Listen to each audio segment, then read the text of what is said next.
Hello students, मैं हूं आदिल सिद्दीकी, आपका मास सर। मैं योगेश जैन, आपका वाईजे सर। और हम लेकर आए हैं आपके लिए जेई 2021 जुलाई अटेम्प्ट का एक बहुत ही विस्तृत विश्लेषण, बहुत ही एक डिटेल्ड एनालिसिस, जिसमें आपको पता चलेगा कि कौन से टॉपिक से कितने क्वेश्चन आए थे, टफ थे, आसान थे, मुश्किल थे, कैसे थे, सब चीजें आपको बताएंगे ताकि आपका अगला अटेम्प्ट बहुत अच्छे से जाए और बहुत अच्छा आप उसमें स्कोर कर पाए। तो आपको योगेश सर बताएंगे कैसे क्वेश्चन आए थे। देखो बेटा, यहां पर कठिन प्रश्नों की संख्या जो थी वो 17% थी। जो औसत प्रश्न थे, मतलब एवरेज जो क्वेश्चंस होते हैं, वो आपके 46.2% थे। और जो सरल प्रश्नों की संख्या थी 36.8% थी। यानी कि आप देख सकते हो यहाँ पे सरल और औसत प्रश्नों की संख्या ज्यादा है, कठिन प्रश्नों की संख्या थोड़ी कम है। यानी कि जो पेपर है उस पेपर में 80-82% आपके नॉर्मल क्वेश्चन चल रहे हैं। कठिन प्रश्नों की संख्या इस बार बहुत कम रखी गई थी, यानी कि आसाम से फोड़ा जा सकता था, इसीलिए बहुत सारे बच्चों के 99 परसेंटाइल से ऊपर आए। अब आगे देखते हैं शिफ्ट के हिसाब से कैसे टफ, इजी और मॉडरेट क्वेश्चन आए थे। इसमें एक चीज ये भी है कि सरल क्वेश्चन अपने पास इतने सारे, यहाँ पर सरल और मॉडरेट क्वेश्चन इतने हैं तो टाइम भी बहुत आसानी से मैनेज हो गया होगा बच्चों का। ठीक है, अच्छे से मैनेज कर पाएंगे, जो कि परसेंटाइल में दिख ही रहा है कि बहुत अच्छा परसेंटाइल बनाया बच्चों ने। ठीक है, अगर कठिन प्रश्नों को छोड़ भी देना तो भी आपका जितने प्रश्न होगा, जितने प्रश्न भी अगर आप कर लेते हो तो बहुत अच्छा नंबर फोड़ सकते थे यार। ठीक है, तो बहुत बढ़िया एक अटेम्प्ट ये रहता। अगला देखते हैं अपने पास, अगर शिफ्ट के अनुसार प्रश्न देखे जाए तो आप देखो कि 20 जुलाई शिफ्ट 1 शिफ्ट 2 में आसान जो क्वेश्चन आए हैं वो 34 आए हैं शिफ्ट 1 में, 38 आए हैं शिफ्ट 2 में। जो मॉडरेट औसत जो सवाल रहे वो 40 रहे शिफ्ट 1 में और 34 रहे आपके शिफ्ट 2 में। ठीक है, मुश्किल सवाल 16-18। ठीक है, आप पूरा देखोगे तो एनालिसिस देखते हो तो यहां पर जो आसान प्रश्न है वो लगभग 31, 25, 35, तो एवरेज एक 35 का एवरेज ये लेकर चल रहा है। ठीक है, 35 क्वेश्चन तो आपको आसान दिखने हैं। अगला अटेम्प्ट भी अगर मानते हैं कि अगले अटेम्प्ट में भी इसी अनुसार सवाल आने हैं तो 35 क्वेश्चन तो आपको थोड़े आसान तरह के देखने को मिल सकते हैं। मॉडरेट में अपन चले तो 40 क्वेश्चन के आसपास आपको मॉडरेट दिखेंगे, तो 40 + 35 75 क्वेश्चन तो आपको इसी तरह से मिल गया है कि आसान क्वेश्चन। मान लीजिए बच्चों को परसेंटेज के हिसाब से समझ में नहीं आ रहा होगा तो आप क्वेश्चन के नंबर के हिसाब से समझ सकते हो। यहां समझ सकते हैं इजी और मॉडरेट क्वेश्चन की संख्या ज्यादा है, कठिन प्रश्नों की संख्या बहुत कम है। यानी कि आप अगर कठिन प्रश्नों में टाइम ना बर्बाद करें तो इजी और मॉडरेट करके भी अच्छी परसेंटाइल फोड़ सकते थे बेटा, है ना। इस साल की बात बता रहा हूं मैं, पिछले सालों में तो जो भी रहा होगा वो छोड़ो, इस साल के जो हमारे सिनेरियो चल रहे हैं उसके हिसाब से हम लोग बात कर रहे हैं। बिल्कुल बिल्कुल। नेक्स्ट हम लोग बात करेंगे बेटा कि चैप्टर वाइज कैसे कैसे क्वेश्चन किसमें से ज्यादा आए थे और किसमें से कम आए थे, उसके बारे में बात कर लेते हैं।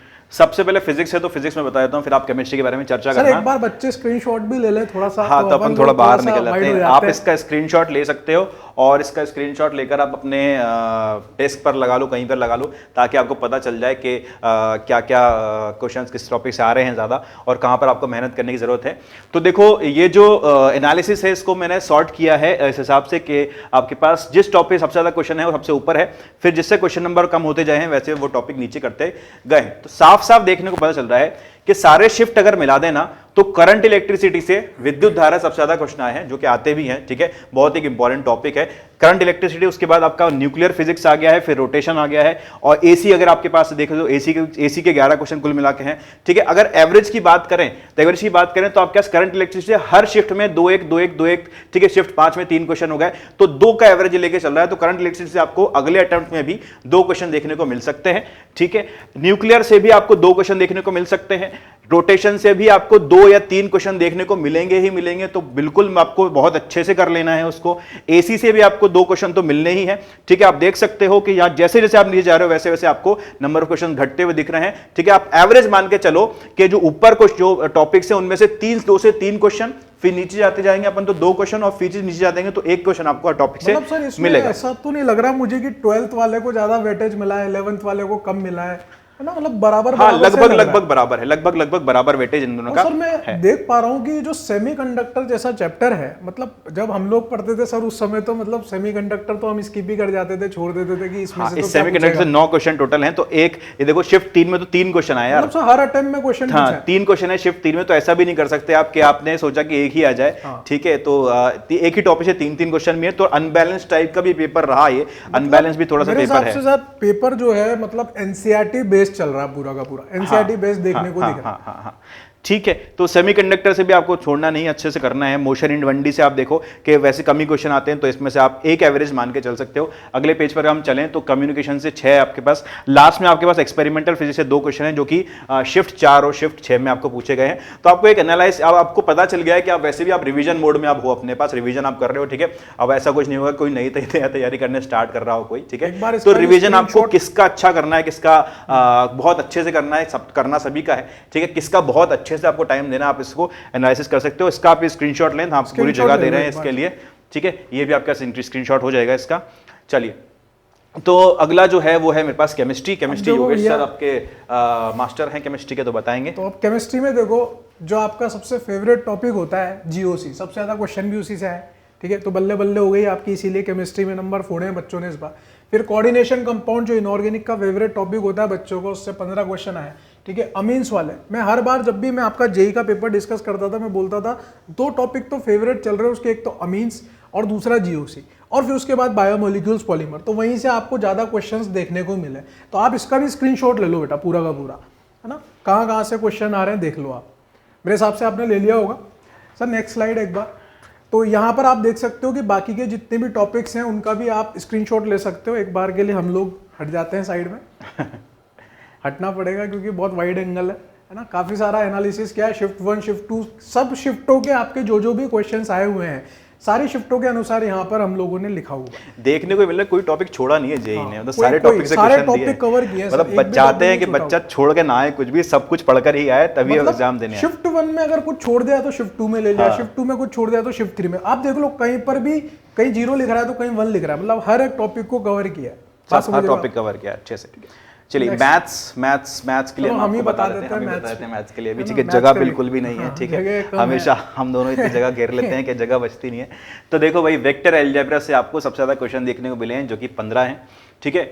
एवरेज 2-3 का एवरेज रहा है, जैसे कि आप देख सकते हो फिजिक्स में भी जो सबसे हाईएस्ट नंबर ऑफ क्वेश्चन वाला टॉपिक था उसमें भी 2-3 क्वेश्चन एवरेज रहे थे, इसके भी अंदर 2-3 क्वेश्चन एवरेज रहे, ठीक है। फिर बाइनोमियल से आपको 15 क्वेश्चन, जो कि 2-1 क्वेश्चन आपको एवरेज जो देखने को मिला वो 3 का एवरेज मैं कह सकता हूँ, यहाँ पे 3 का लगभग एवरेज। तो बाइनोमियल से अच्छे क्वेश्चन आ रहे हैं, तो अच्छे से करके जाना भाई, ठीक है। इसके बाद आपके पास डिफरेंशियल, फंक्शन, डेफिनेट, इन सबसे क्वेश्चन 15, 14, 13, 12 ऐसे करते हुए आए हैं, ठीक है। एवरेज आप इसको देखो, आप इसका एवरेज देखो, ठीक है। तो आपको देखने को मिलेगा 1, 2, 3 इस तरह का एवरेज चल रहा है, ठीक है। लेकिन अब ये तो पता नहीं कौन सी शिफ्ट में क्या आना है, तो आप कुछ भी नहीं छोड़ सकते हैं, ठीक है। बस आप इतना कर सकते हैं इस स्लाइड को देखकर कि आपको कहां पर ज्यादा फोकस करना है, बहुत अच्छे से किस टॉपिक को करना है, और कहां पर आपको थोड़ा सा आप रिलैक्स हो सकते हैं, मतलब छोड़ना वो भी नहीं है लेकिन रिलैक्स हो सकते हैं। सर, जब मेरा बोर्ड का एग्जाम हुआ करता था ना, तो मेरे पास एक ब्लूप्रिंट, हमारे टीचर ने हमको सिखाया था कि बेटा ब्लूप्रिंट निकाल लेना, और उस ब्लूप्रिंट के हिसाब से मुझे आइडिया लग जाता था किस चैप्टर में से मुझे क्या पढ़ना है। तो ये ब्लूप्रिंट तो ये एक तरह से ब्लूप्रिंट है आपके लिए अगले अटेम्प्ट के लिए। आप इससे आइडिया लगा सकते हो, बिल्कुल आप इससे आइडिया लगा सकते हैं कि आपको पढ़ना है, ज्यादा इंपॉर्टेंट है, किस पे आपको ज्यादा देर तक बैठना है, किस में कम देर तक आपको तैयारी रखनी है, ठीक है। इसका स्क्रीनशॉट ले लो आप एक बार। ठीक, इसका भी आप ले लो, पहले ये इसको भी लिया था मैंने, हटा दिया। ये फर्स्ट वाले का ले लो, अभी सेकंड वाला भी कर दो सर, ये सेकंड वाले का भी ले लो, मैथ्स का भी, ठीक है। ठीक है, ये तो तीनों टॉपिक अपने तीनों जो हैं वो हो गए हैं। ये पूरा चैप्टर वाइज जो भी शिफ्ट में क्वेश्चन आए थे उनका हम लोगों ने आपको विवरण दे दिया है यहाँ पर। आपने स्क्रीनशॉट भी ले लिए। अगर आप प्रिंट आउट निकाल सकते हो तो निकाल के प्लीज अपनी डेस्क पे लगा देना। अब ये तो था बेटा चैप्टर वाइज। अब किस चैप्टर में कितने न्यूमेरिकल आए हैं उसका भी हम लोग आपको यहाँ पे विवरण देने वाले हैं कि न्यूमेरिकल कितना इंपॉर्टेंट है और थ्योरी वाला पार्ट कितना इंपॉर्टेंट है। तो देखो सबसे ज्यादा जो न्यूमेरिकल आए हैं वो आए हैं रोटेशन से। आने भी चाहिए थे यार, टॉपिक ही ऐसा है, ठीक है। रोटेशन से नहीं पूछेंगे तो कहां से पूछेंगे? सर ये वही रोटेशन, एंगुलर मोशन। हाँ वैसे कह सकते हो आप इसको, रोटेशन मोशन जो है, ठीक है। इसमें 7 क्वेश्चन आपसे पूछे गए हैं, 7 क्वेश्चन आपसे पूछे गए टोटल मिला के सारे शिफ्ट में से। तो एक न्यूमेरिकल तो आपको देखने को मिलेगा। अगर आपकी किस्मत खराब हुई तो आपको 2 न्यूमेरिकल कम से कम रोटेशन से देखने को मिलेंगे, ठीक है। तो अपनी किस्मत अच्छी मान के चलो तो एक क्वेश्चन तो आपको देखने को मिलेगा ही मिलेगा, ठीक है।